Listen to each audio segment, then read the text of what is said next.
Grant Whitmore laughed out loud the day he signed the divorce papers. He left his wife with every debt they carried and kept the mansion, the restaurant chain, and every asset that mattered. When the lawyer asked Naomi Ellison what she wanted from 20 years of marriage, she said nothing at first. She simply reached into her bag and pulled out an old recipe book, its spine cracked, its pages soft from years of handling. Grant looked at it and sneered. He told her to take the pile of worthless paper, because it was worth exactly as much as their marriage had been. 2 years later, on a business trip to Chicago, Grant walked into an upscale restaurant recommended by a colleague. He opened the menu, ready for another ordinary dinner, and froze when he saw a name printed at the bottom of every page. The name was Naomi Ellison. Grant built his restaurant chain the way he built everything else in his life, with confidence borrowed from other people's effort. Whitmore Kitchen had 6 locations across Georgia by the time he turned 40, and every food magazine in the region wanted to interview the visionary behind it. Reporters called him a natural, a man with an instinct for flavor that could not be taught, and Grant repeated the phrase so often in interviews that he eventually began to believe it himself. He wore the compliments, like a tailored suit, standing in front of cameras while his wife stayed home, testing recipes at a scratched kitchen counter that nobody outside their house ever saw. The truth was simple, and almost nobody knew it. Naomi had created nearly every dish on every menu, from the short ribs served at the flagship location to the seasonal peach cobbler that critics called unforgettable, working late into the night while Grant slept soundly upstairs, confident that the credit would remain his in the morning. Grant handled contracts, leases, and marketing, and he handled them well enough to keep investors satisfied. But the soul of Whitmore Kitchen, the thing that kept tables full on a Tuesday night, came from a woman standing quietly in a home kitchen with flour on her hands and no name on any door. When customers raved about a dish during dinner service, the manager would point toward Grant if he happened to be in the room, and Grant would smile and accept the praise as though he had invented the recipe that morning. He never mentioned Naomi, not once, not to a journalist, not to an investor, not even to his own sister at family dinners, where the food itself came directly from Naomi's kitchen. Over the years, the omission stopped feeling like an oversight and started feeling like a decision, one Grant made again and again, without ever once questioning whether it was fair. Naomi noticed everything, the way people who are overlooked often do. She noticed her name missing from menus, missing from press releases, missing from the small brass plaque near the entrance that read, Chef Grant Whitmore, Founder. She noticed the way Grant introduced her at dinner parties as his wife, who liked to cook, as if cooking were a hobby rather than the engine driving his entire company.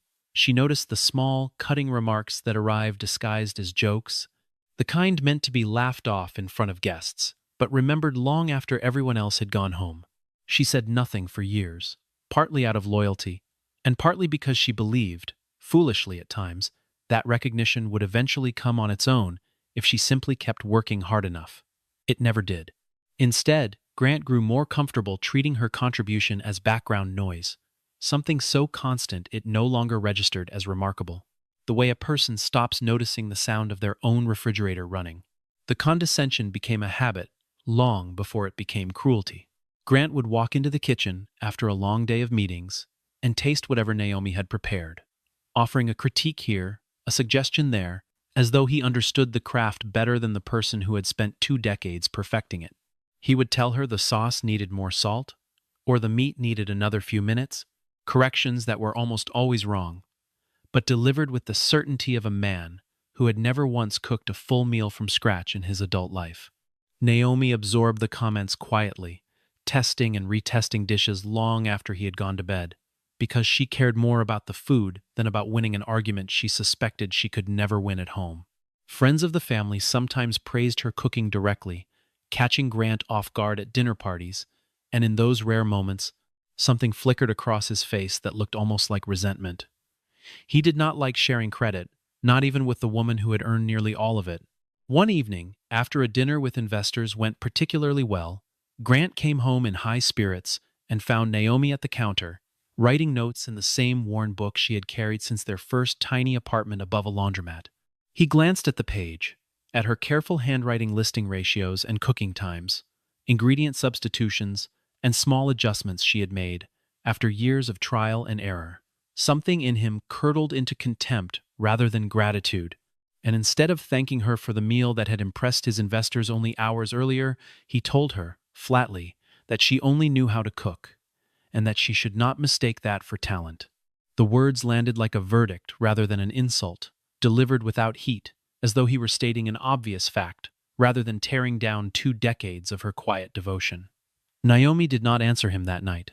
She closed the book, turned off the kitchen light, and sat alone in the dark for a long time, turning the sentence over in her mind until it stopped hurting and started clarifying something she had refused to admit for years. That night marked a quiet turning point, though neither of them recognized it as such at the time. Naomi began writing down more than recipes in the weeks that followed.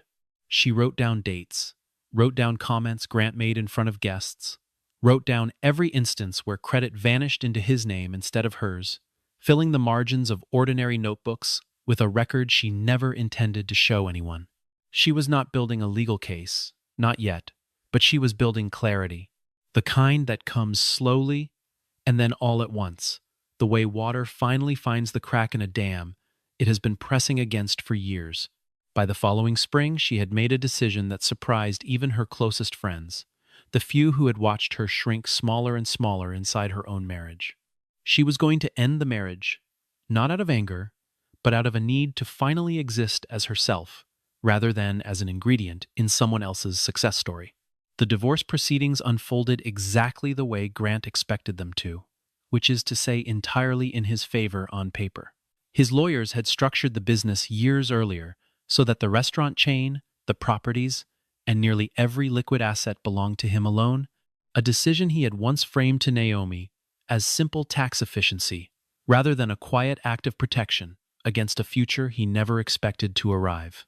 Naomi's name appeared on none of the deeds, none of the corporate filings, none of the bank accounts that mattered, and she had signed those documents years earlier without fully understanding what she was giving away.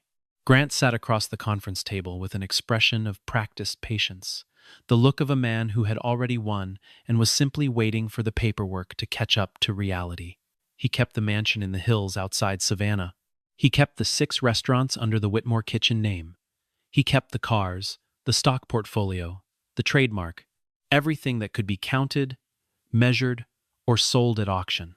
When the mediator finally turned to Naomi and asked what she wanted from the settlement, the room fell into an odd, expectant silence, everyone waiting for a number, a demand, some kind of fight over the assets Grant had so carefully protected. Claire, Grant's sister, sat beside him, with her arms crossed, clearly anticipating a battle that would need to be managed and minimized. Instead, Naomi reached into her bag and set a single item on the table. It was her recipe book, thick with 20 years of handwritten notes, stained in places by years of use, held together at the spine with tape she had reapplied more than once over the years. She said quietly that this was all she wanted, nothing else, just the book that had traveled with her since before the marriage began, back when she was a young woman, with nothing but a set of borrowed pots and an unshakable belief in her own 2 hands. The reaction in the room was immediate and unkind. Someone let out a short laugh, quickly stifled but not quickly enough to spare Naomi from hearing it. Claire leaned toward her and suggested, with a thin veneer of concern that did not quite hide the condescension underneath it, that she should at least take the car, since a stack of old paper would not pay her rent or keep the lights on.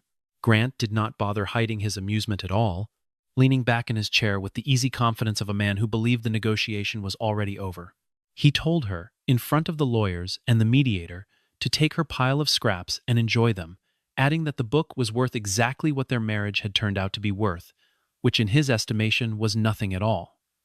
Naomi did not flinch. She simply closed the book, tucked it under her arm, and stood up from the table with a composure that seemed to unsettle everyone else in the room more than any outburst could have managed. She walked out of that office without looking back. The first time in 20 years she had left a room without checking over her shoulder to see if Grant approved of her exit.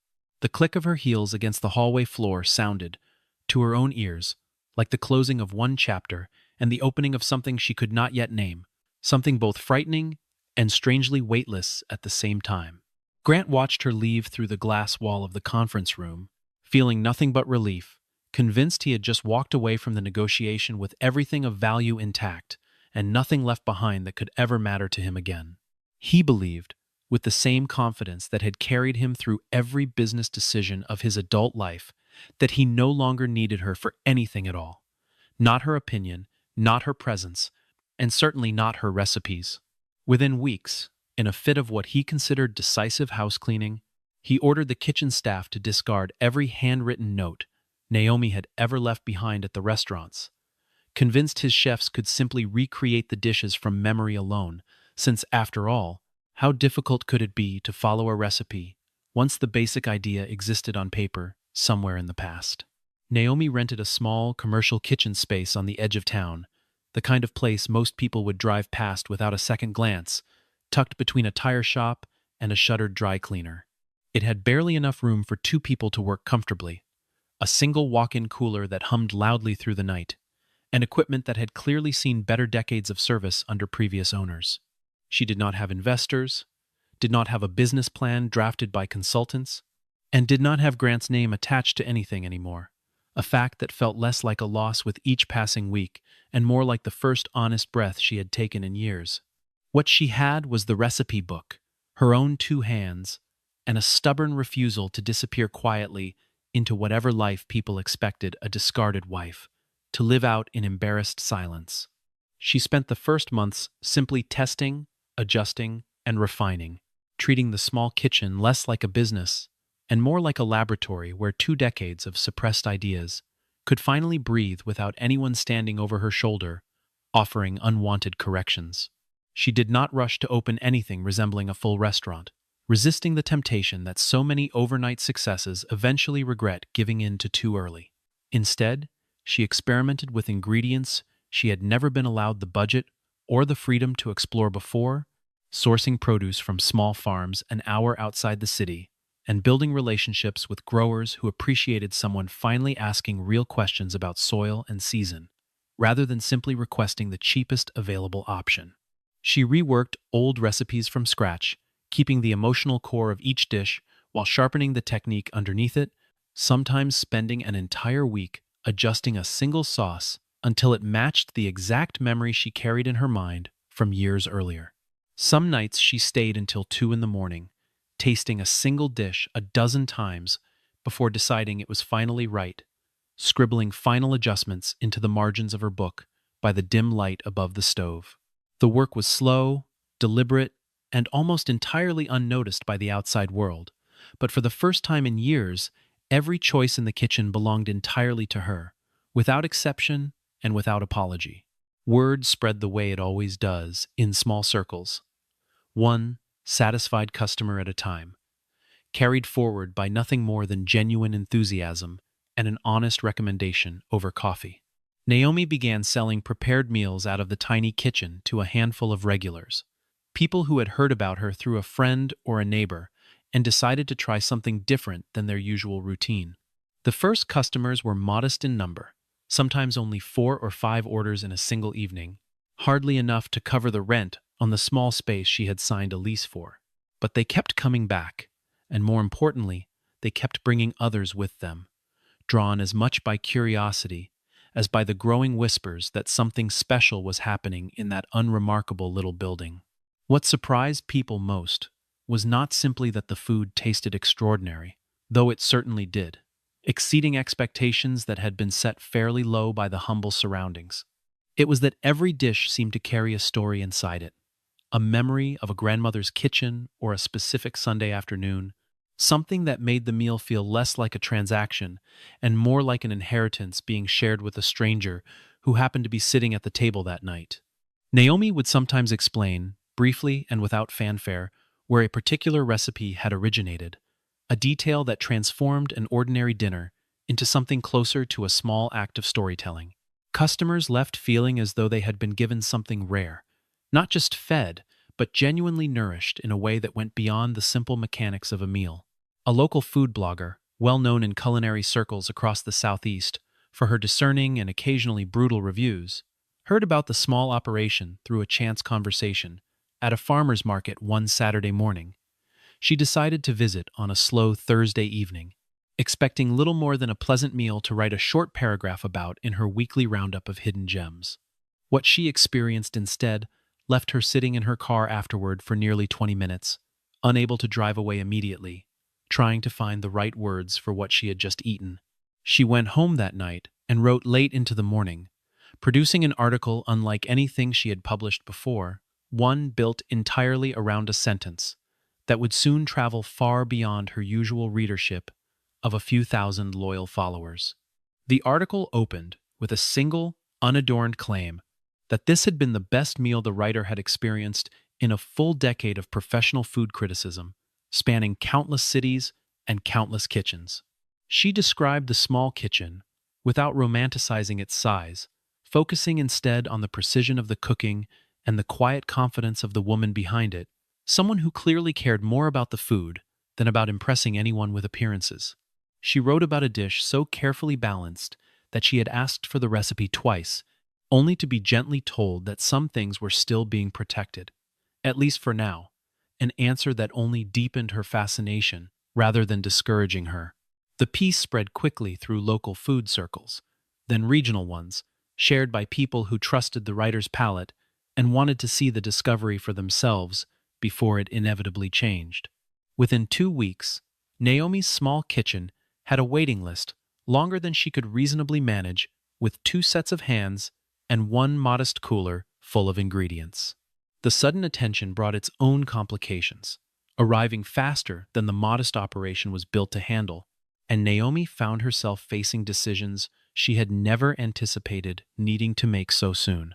Lines formed outside a building that had never been designed to host lines. Customers waiting patiently on the sidewalk for a table that might not open up for over an hour. Naomi found herself turning away eager customers on nights when the kitchen simply could not produce more food without sacrificing the quality she refused to compromise under any circumstance, even as the crowds outside grew more insistent by the week.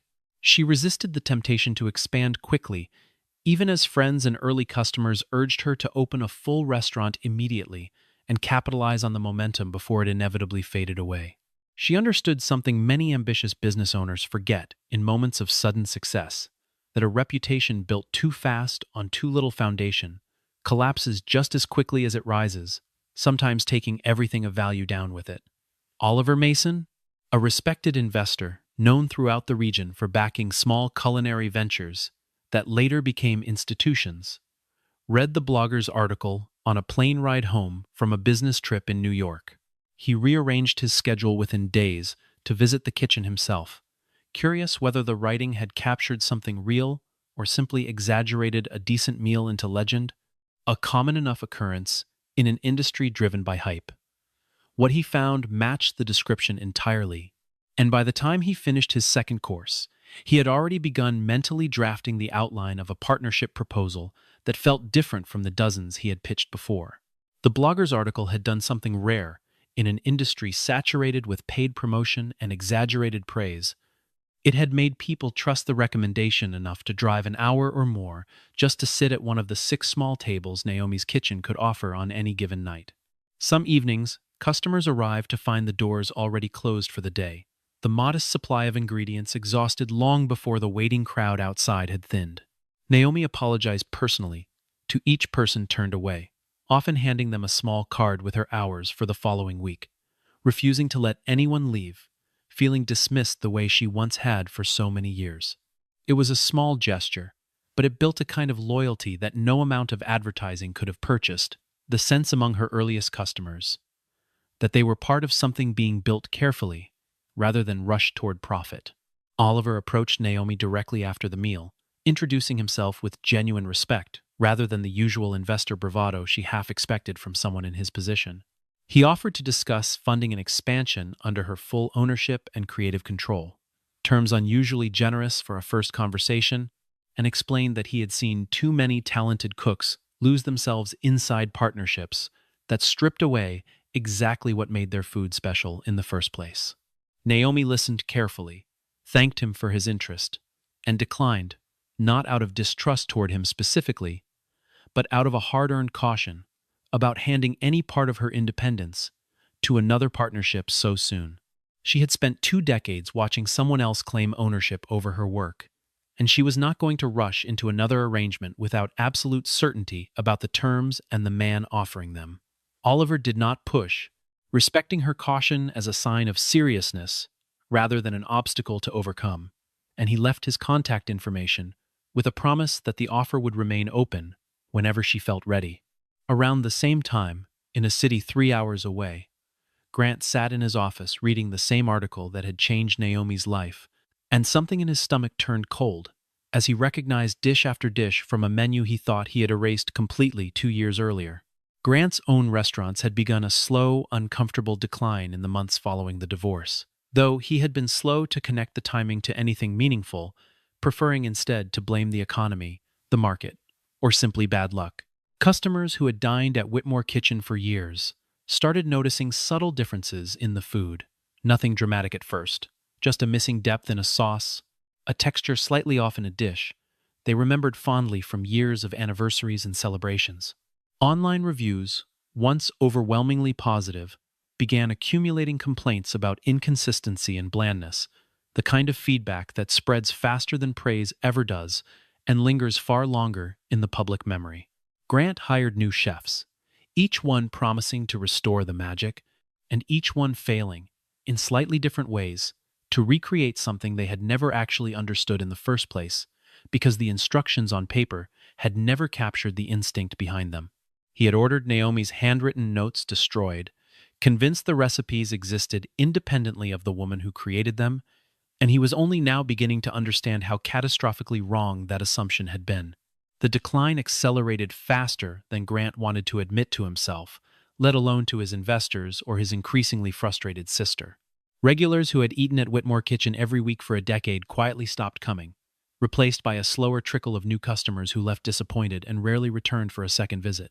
2 locations closed within the same fiscal year, their leases allowed to lapse rather than renewed, a decision Grant framed publicly as strategic consolidation rather than what it actually was, a slow and humiliating retreat.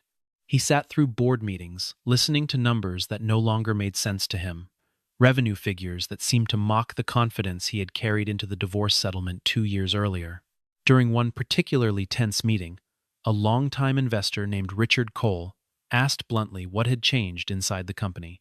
Since the recipes on the menu had not been altered on paper at all in the years since the divorce, Grant fumbled for an answer, mentioning supply costs and staff turnover, unable to say aloud the real reason sitting uncomfortably at the center of every failed dish. Claire, seated beside him as she often was during these meetings, finally asked the question nobody else in the room seemed willing to voice, wondering out loud whether Naomi had simply been more essential to the original recipes than anyone in the family had ever wanted to admit. Grant dismissed the suggestion sharply at the time, insisting that a recipe was a recipe regardless of who happened to be standing at the stove. Privately, though, the question followed him home that night and refused to let him sleep. Meanwhile, 3 hours away, Naomi's small operation continued filling every available seat, night after night, without a single dollar spent on advertising, running entirely on the strength of word of mouth and one very well-timed article. Grant read the blogger's article for a third time late one evening, alone in his office, long after the staff had gone home for the night. He recognized the braised short rib recipe immediately, could practically taste it from the description alone, and felt something uncomfortable settle in his chest that he refused to name as guilt, calling it instead mere professional curiosity. He told himself the similarity was coincidence, that recipes for classic dishes naturally resembled one another across different kitchens run by different chefs. But he knew, somewhere beneath the denial he had built so carefully over the years, that no coincidence explained the precise seasoning ratio the writer described in such loving and specific detail. He decided, almost against his own better judgment, that he needed to see the restaurant for himself, quietly, and without revealing who he was, just to settle the matter once and for all in his own mind. Grant arrived at Naomi's kitchen on a Friday evening, wearing a plain jacket and an unfamiliar pair of glasses, seated at a small table near the back, where he hoped to remain unnoticed among the crowded room. He ordered the first dish on the menu without reading the description closely, wanting the surprise to be genuine rather than anticipated by any prior expectation. The moment the plate arrived and he took the first bite, any lingering doubt about coincidence disappeared entirely from his mind. This was the dish that had made Whitmore Kitchen famous in its earliest years. The recipe that had appeared in 3 separate magazine profiles, crediting his vision and his palate for its creation. But something about it now was different, sharper somehow, more assured, as though the version he remembered had only ever been a rough draft of what it could eventually become in the right hands.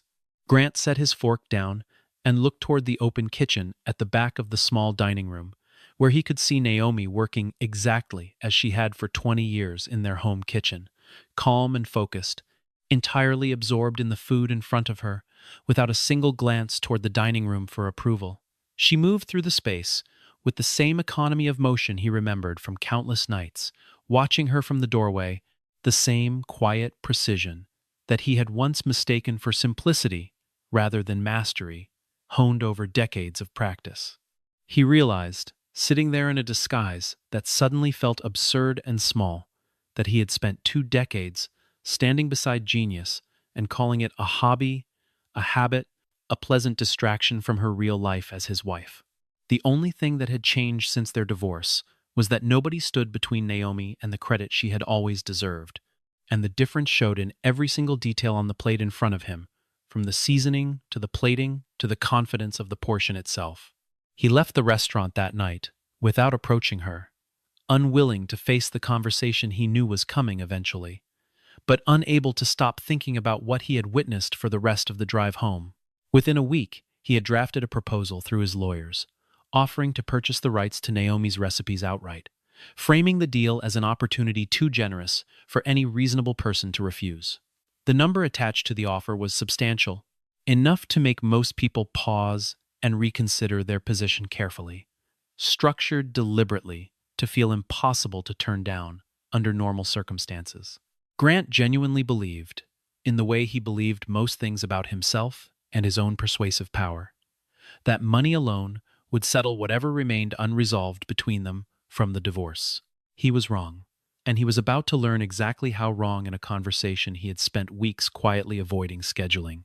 Naomi agreed to meet him only because Oliver Mason, still patiently waiting in the wings with his own offer, advised her that a face-to-face conversation would close the matter more cleanly than simply ignoring it and letting it linger. Grant arrived at the meeting with his lawyer and a prepared folder, sliding the offer across the table with the same confidence he had once shown while signing the divorce papers years earlier. Naomi read the number carefully, took her time with it, set the folder down, and smiled in a way that unsettled him far more than any angry reaction could have managed. She told him plainly that he had never understood the value of what he was trying to buy, not when they were married, and clearly not now either, sitting across from her in an expensive suit that could not disguise how little he still understood. The recipes were not simply instructions written on paper, she explained calmly.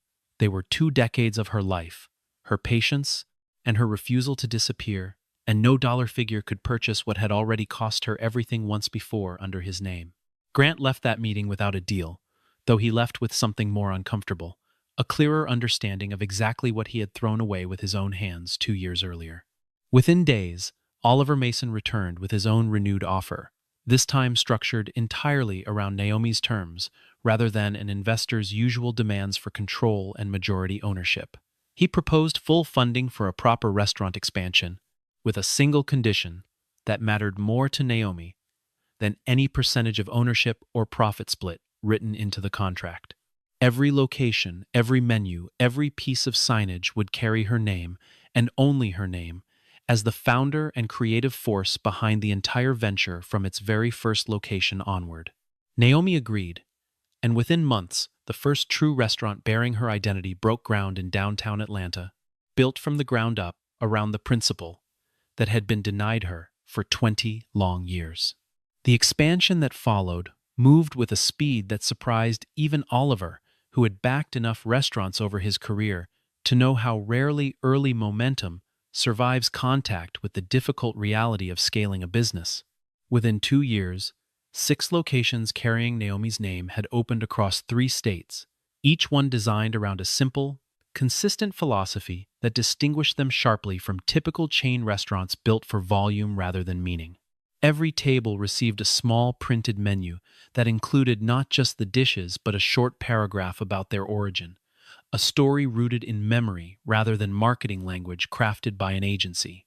At the bottom of every menu, in a clean and deliberate typeface, appeared the words "Recipes" by Naomi Ellison, a signature that had once been erased from every document in her former life without her consent.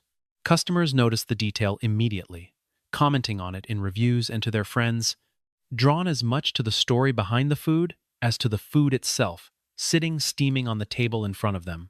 Naomi trained every new chef in her growing company personally during the first year of expansion, refusing to let the company grow faster than her ability to protect the standard she had built from nothing in that rented kitchen.